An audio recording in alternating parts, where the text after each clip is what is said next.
Il a joué au baseball professionnel dans les années 60. Il est revenu dans la région pour, entre autres, diriger les Pirates de Saint-Jean. Il est reconnu comme l'un des meilleurs lanceurs de balles molles au Québec de l'histoire. Il a également été l'agent Labatt dans le coin. Il est surnommé le grand Gilles Pinard. Bonjour Gilles, comment ça va? Bonjour François. Gilles, vraiment content de te parler. Moi aussi. Gilles, on ne parlera pas de ta carrière professionnelle au baseball. Je veux qu'on parle de balles molles pour commencer, parce que les gens qui connaissent Gilles Pinard, oui, comme agent Labatt, mais on connaît également Gilles Pinard comme le lanceur de balles molles. Bon, ce qui est arrivé, François, c'est lorsque je suis revenu professionnel, je ne pouvais pas jouer dans la Ligue provinciale parce que je devais attendre 2 ans avant de jouer dans la Ligue provinciale. Alors, je suis allé jouer à Quaticook au baseball, dans la Ligue Massawippi-Valley. Et sans me vanter, on a tout gagné dans ces 2 années-là, le play-off et la saison. Puis la grosse équipe qui était là, c'était Sherbrooke. Il y avait Sherbrooke, Quaticook, Earthcliff et Magog. Et après ces 2 ans-là, je suis venu jouer dans la Ligue provinciale à Granby. Parce que je ne voulais plus voyager à Quaticook. Je suis allé jouer à Granby 2 ans. Et après 2 ans, la Ligue provinciale a tombé à l'eau. Alors là, je devais faire autre chose. Tu te demandais quoi faire? Je me demandais quoi faire. Alors, ce que j'ai fait, j'ai coaché les Pirates de Saint-Jean pendant 5 ans. Pendant 5 saisons, vous avez coaché les Pirates de Saint-Jean. Et pendant 5 saisons, les Pirates ont connu beaucoup de succès. On a connu beaucoup de succès. On a été 2 ans la meilleure équipe junior au Québec. Avec, écoute, les noms, tu vas t'en nommer des noms. Richard Leblanc, Norbert Gagnon, François Poirier, Marcel Baudry, Jacques Stewart.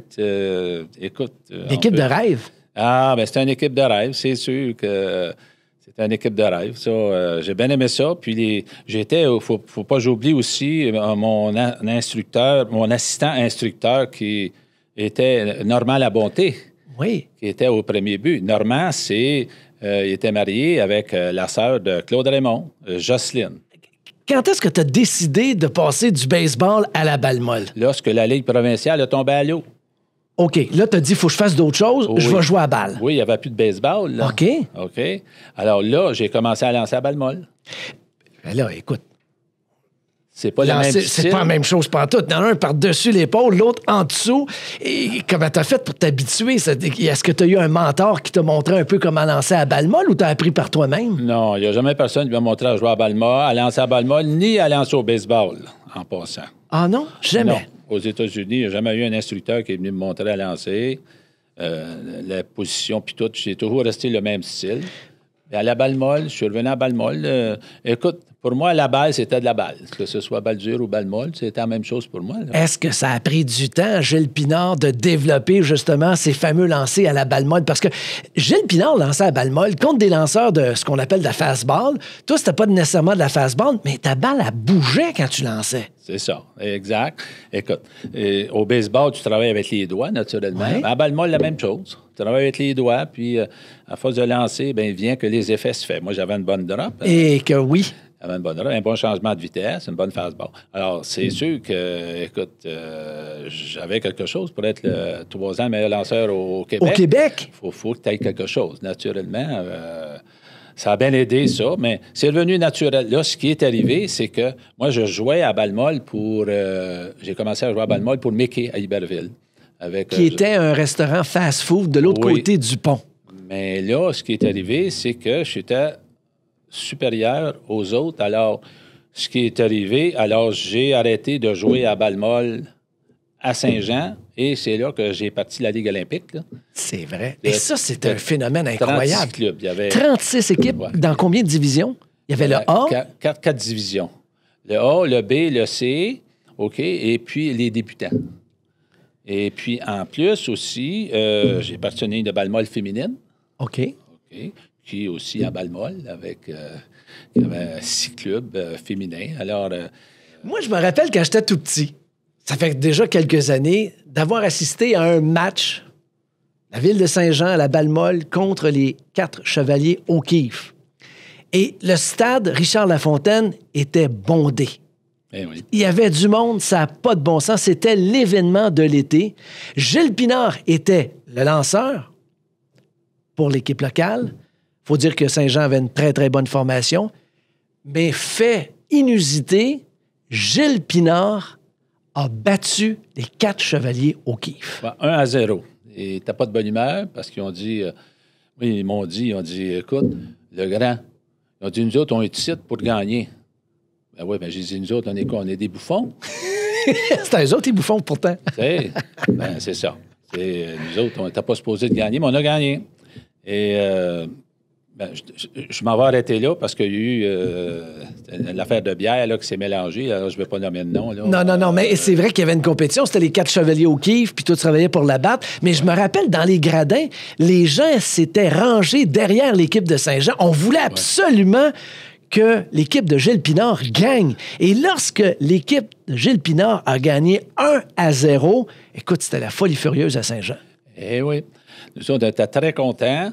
C'était Laurent Lacroix qui était avec nous. Puis là, on a été fêter ça au restaurant au Délices parce que Laurent, c'était le propriétaire du restaurant au Délices. Alors, on a été fêter ça au Délices parce que... là, il faut que j'arrête là parce que là, je vais impliquer des personnes... Bon, OK. Donc, victoire contre les 4 Chevaliers O'Keeffe. Déjà, le monde de la balle molle savait que Gilles Pinard était considéré comme l'un des meilleurs lanceurs au pays. Pas juste au Québec, mais au pays.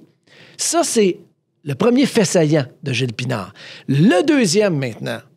Quelques années plus tard, Gilles a commencé à nous en glisser un mot tantôt.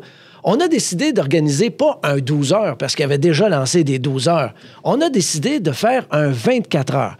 24 heures contre 24 équipes, mais toujours le même lanceur. Gilles Pinard. C'est une idée de fou, ça.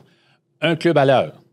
Un club à l'heure, puis c'était cédulé à la minute. Oui. Parce que dans le livre des records Guinness, c'est à la minute. Le club jouait 55 minutes. Puis moi, on avait 5 minutes à lui donner la main et à 60, il fallait que je sois monticule puis que l'autre club soit prêt. Il y avait de l'organisation, il fallait que l'autre club soit prêt, les line-up donnés. Il fallait que ça marche comme ça. Et tu l'as fait pas juste une année, tu l'as fait 2 ans. Oui, mais la première année, c'est qu'ils ont dit qu'il n'y avait pas de notable. Ah, pour officialiser le tout. Officialiser. Alors, dans la deuxième année, comme notable, on a été chercher dans ce temps-là Delbert Deschambault, Jacques McNulty et puis Pierre Lorrain. OK. Qui a travaillé pour le Parti libéral par la suite. Oui. Avocat. C'est ça. Puis il y avait toujours une personne qui était là pour certifier la performance. Exactement ça. Mais là, c'est inhumain. Lancé pendant 24 heures contre 24 équipes et la deuxième année, aucune défaite. Oui. C'est ça, aucune défaite. Écoute, aussi, il y avait des joueurs en arrière aussi. Mon receveur, Jean Lachapelle, écoute, lui, il a été écrasé, lui aussi, 24 heures de temps en arrière.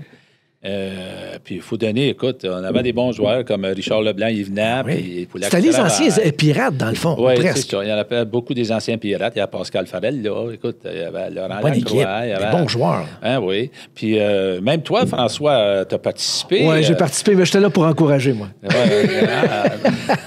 J'étais là pour encourager. Et honnêtement, j'ai eu la chance de jouer le 24 heures, le deuxième 24 heures. Je n'ai pas joué tous les matchs, loin de là. Mais je faisais partie, j'étais là pour encourager Gilles. Mais c'était vraiment très impressionnant parce que plus le 24 heures avançait, plus les gradins du stade Richard-Lafontaine se remplissaient et les gens avaient de la misère à imaginer que Gilles Pinard allait être capable de lancer pendant 24 heures. Et tu l'as fait. Oui, et de gagner. Et de gagner, pas une défaite. Non, c'est ça. Et de gagner. Puis, qu'est-ce qui est arrivé? C'est que le doc Mathieu, il est arrivé le samedi après-midi, parce que ça avait commencé le vendredi soir à 7 h. Ça finissait le samedi soir à 7 h. Le doc Mathieu est arrivé à 2 h d'après-midi avec une grosse équipe de Montréal. Oui, ça, c'était une grosse équipe. Quand tu disais qu'on affronte le doc Mathieu, c'est parce que c'était une des bonnes équipes. Il y avait 2 gros noirs pour eux autres et des bons frappeurs. Willie Maston et un autre noir, là, des bons frappeurs. Écoute, il était venu avec une grosse équipe. Le doc Mathieu me dit, je vais venir, mais je vais venir avec une équipe pas trop forte. Mais il était une grosse équipe boostée. Et puis, on a gagné 2-0 contre eux autres. Ça, c'était la grosse game. Au début, la première game était contre Denis Savard. Ça aussi, j'allais t'en parler. Oui. L'équipe de Denis Savard, l'ancien joueur du Canadien de Montréal et des Blackhawks de Chicago, c'est un gars de Verdun. il y avait une très, très bonne équipe. Ouais. Denis, il était venu, Denis, parce que la BAT, Montréal, le commanditait à une équipe de balle molle que Denis avait à Montréal. Et puis la BAT m'a appelé parce que Denis voulait jouer dans le 2A. Parce que dans le 2A, c'était le gros calibre, mais il n'y avait pas de lanceur. Alors la BAT m'ont appelé puis ont demandé si je voulais aller lancer pour Denis Savard. Ben, j'ai dit, il n'y a pas de problème. Ils ont dit, il n'y a pas de problème. Et là, rentre-toi, ta journée va être payée. C'était le vendredi, ta journée va être payée. Là, on est là pour la fin de semaine à l'île d'Orléans. OK, dans la région de Québec. Oui. Fait que là, c'est là que j'ai rencontré Denis Savard. Un bon gars. Oui. Puis sa femme est enceinte dans ce temps-là. OK. Mona? De Mona, de celui qui, écoute, à l'âge, je ne sais pas à quel âge qui est rendu, mais là, écoute, 25-30 ans, là, peut-être. Facilement. Alors, elle était avec nous, on a monté en autobus. Et puis moi, je ne connaissais pas personne de l'équipe à Denis Savard, mais Denis me donnait la main, Gilles, puis ils sont contents. Puis là, on était là-bas et j'ai gagné le tournoi pour Denis Savard. J'ai été le meilleur lanceur à l'île d'Orléans pour une 3e année de suite. OK. À l'île d'Orléans, qu'on a gagné. Fait que c'est là que, quand il est arrivé mon 24 heures, j'ai appelé Denis, c'est sûr que tu Qui est venu, naturellement.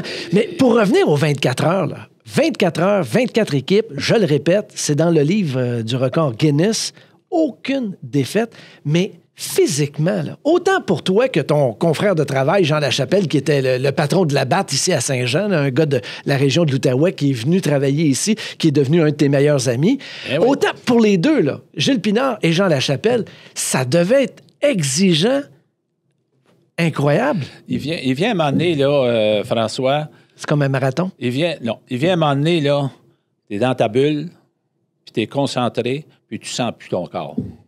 Tu sais, ça vient automatique. Écoute, regarde, tu as vu la chose que je t'ai apportée? J'ai fait 1325 lancers. Tu sais, je veux dire... Dans le baseball majeur, là, pour les gens qui nous regardent, là, après 100 lancers, on pense à retirer le lanceur parce qu'il est fatigué, il est épuisé. 1300 pour Gilles Pinard pendant 24 heures. Les journées d'après, tu devais être raqué. Très raqué. Hélène, ma chérie, lorsque je suis allé chez elle après, parce que mes bas blancs étaient poignés dans la peau à cause de la poussière, tu sais, à 4-5 heures du matin, tu sais, chaud, la poussière était poignée, il a fallu qu'on en mette de l'eau sur mes bas pour pouvoir les enlever, et j'avais de la misère à monter les marches, parce que là, je refroidissais, là. Elle m'a aidé à monter les marches, les jambes, là, il avait de la misère à monter les marches, elle m'a aidé. Et depuis ce temps-là, mais j'ai toujours des ongles d'orteil qui partent, parce que quand tu lances, tes orteils arrivent au bout de ton soulier? Des souliers, tu sais. T'en fais des pas, là. Et mes ongles d'orteil ont quasiment toutes parti. Et naturellement, ça n'a pas aidé mes genoux. Et c'est pour ça qu'éventuellement, je me suis fait opérer aux 2 genoux. Les genoux au complet, ils ont tout enlevé, là. Puis là, je suis bien, là. Mais, écoute, c'est quelque chose... Est-ce que ça valait la peine? Oui. Oui? Ah, ben écoute, quand tu es dans le livre des records Guinness, tu as un exploit que, comme j'ai dit tantôt, je ne penserais pas qu'un lanceur puisse le faire 24 heures sans en perdre une.